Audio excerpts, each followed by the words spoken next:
Toastmaster. Fellow Toastmasters, new welcome Toastmasters. Nothing is impossible to the mind that believes. These very words were shared with me by my father growing up. It was such an awesome thing to receive positive affirmation in meaning with words, as nothing is impossible to the mind that believes. Not knowing truly where my father had received the message himself, but he applied it within his own life. He has several U.S. patents.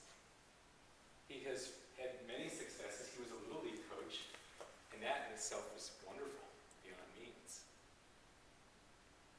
But he always said that to me, to my brother, and to my sister. Nothing is impossible to the mind that believes. How many people here have bought into excuses? Anybody at all?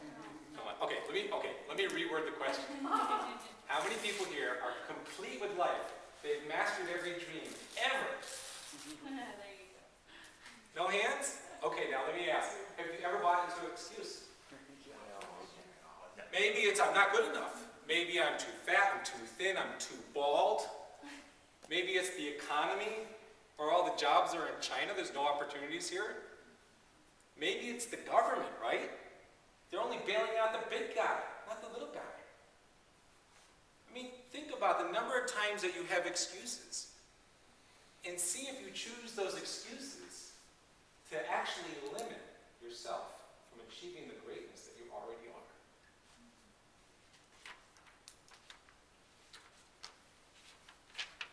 When I was in college, I took up cross-country running. I didn't do it in high school,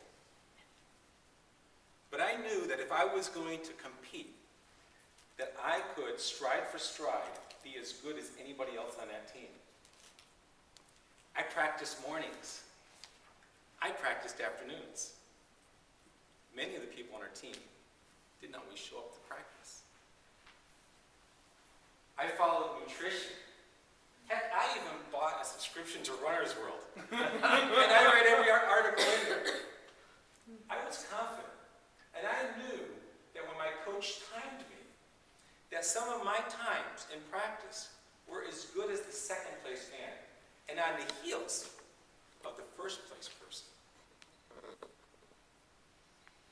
But yet, at the moment of the meet, at the starting line, just before the gun would go off, my mind would wander.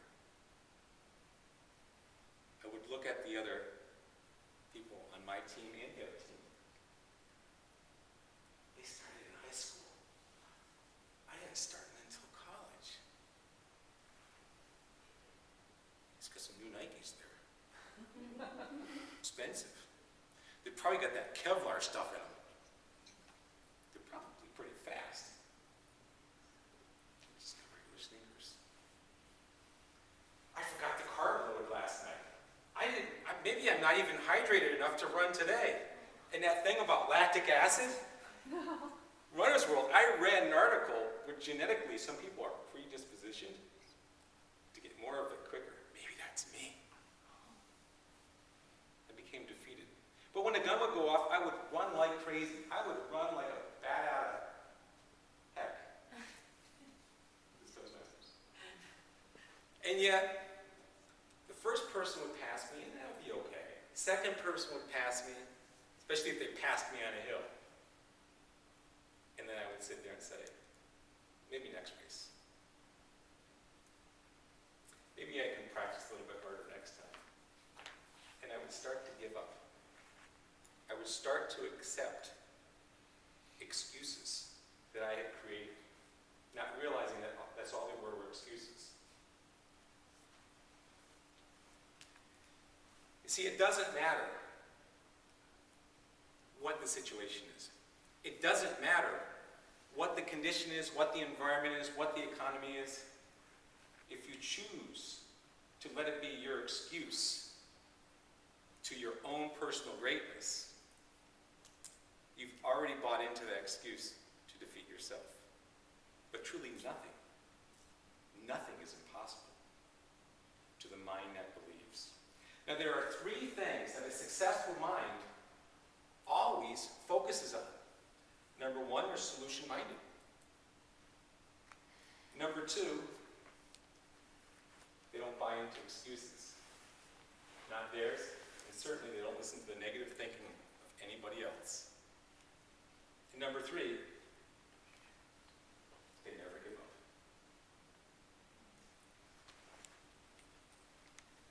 During the Great Depression, and really a much more seriously situation than what we have right now, there were many companies that just couldn't hold on.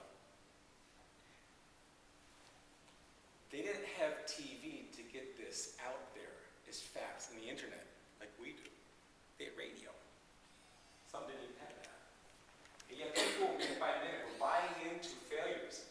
It's an economy that's going down, and so am I. One company, this company is actually the oldest brewery in the United States. Anybody know who that is? Yinling. During that time, the family sat down and they said, let's look at the situation. Let's be solution-minded, not problem-focused. They went and diversified. They went into dairy farming because there was a food shortage. And milk made them a little extra money. Many people were without jobs, and they had nothing to do. They bought some dance halls. They converted one of their factories into a dance hall. They even put on skits and little plays to entertain people and to raise a little bit of money to which sustain their company to be one of the strongest and still now the oldest brewery within the United States. Solution-minded. See, the creative mind always looks to create. The creative mind is not the competitive mind. The person or persons that spend their time and energy trying to beat you will forever spend their time and energy trying to beat you, and they beat themselves at the same time. The creative mind knows that it is not a problem, it's really a challenge. And that the solution is already out there the moment the challenge has shown up. The second thing is they don't buy into excuses. Successful mind, the mind that believes, does not buy into excuses, nor do they listen or embody the negative language of those around them. They see the greater picture. Joanne Raleigh, single mom, penniless, infant child. Instead of going out and looking for a job, she decided to work on her passion. Her passion was writing. Her child would cry and wake, and when her child would nap, she would take out her papers and she would continue to write. This would go on and on for a period of time. Later, she didn't have the money to get a computer to type this out. She hand-typed 2 manuscripts and sent them out. And today, she is known not only for that first book, but the entire Harry Potter series. Imagine if she chose to buy into excuses. Imagine if she chose to listen to her friends. Go out and get a job, don't spend time writing. Authors, especially first-time authors. Are you for real?